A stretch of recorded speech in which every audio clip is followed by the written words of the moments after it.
It was the knowledge of a touch, reserved for him but given to another, that drove Ted Wiley out into the night. He'd seen it from his window, not intending to spy, but spying all the same. The time, just past 1 in the morning.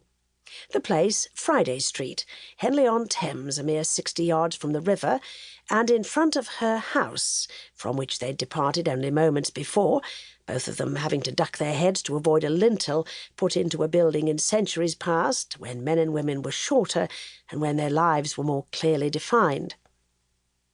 Ted Wiley liked that, the definition of roles. She did not.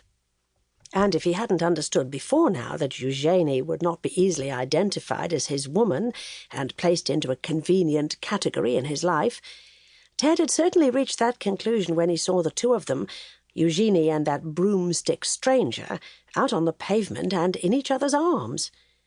Flagrant, he'd thought. She wants me to see this.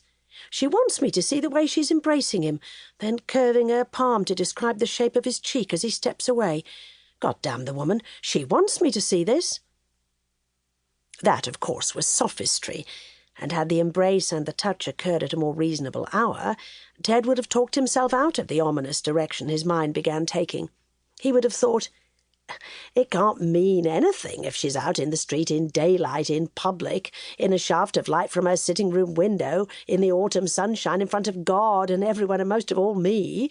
It can't mean anything that she's touching a stranger because she knows how easily I can see.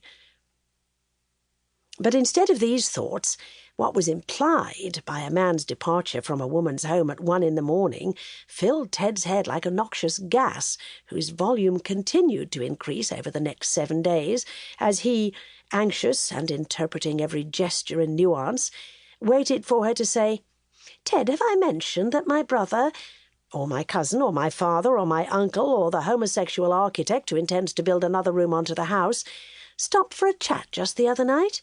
It went on into the early hours of the morning, and I thought he'd never leave.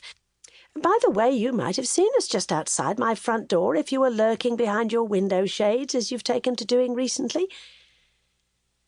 Except, of course, there was no brother or cousin or uncle or father that Ted Wiley knew of, and if there was a homosexual architect, he'd yet to hear Eugenie mention him. What he had heard her say, his bowels on the rumble, was that she had something important to tell him. And when he'd asked her what it was and thought he'd like her to give it to him straight away if it was going to be the blow that killed him, she'd said, "Soon. I'm not quite ready to confess my sins yet." And she'd curved her palm to touch his cheek. Yes, yes, that touch, just exactly like. So at 9 o'clock on a rainy evening deep in November, Ted Wiley put his ageing golden retriever on her lead and decided that a stroll was in order. Their route, he told the dog, whose arthritis and aversion to the rain did not make her the most cooperative of walkers, would take them to the top of Friday Street and a few yards beyond it to Albert Road, where, if by coincidence they should run into Eugenie just leaving the 60-plus club, where the New Year's Eve Gala Committee was still attempting to reach a compromise on the menu for the coming festivities, why, that's what it would be, a mere coincidence and a fortuitous chance for a chat. For all dogs needed a walk before they kipped down for the night. No one could argue, accuse, or even suspect over that.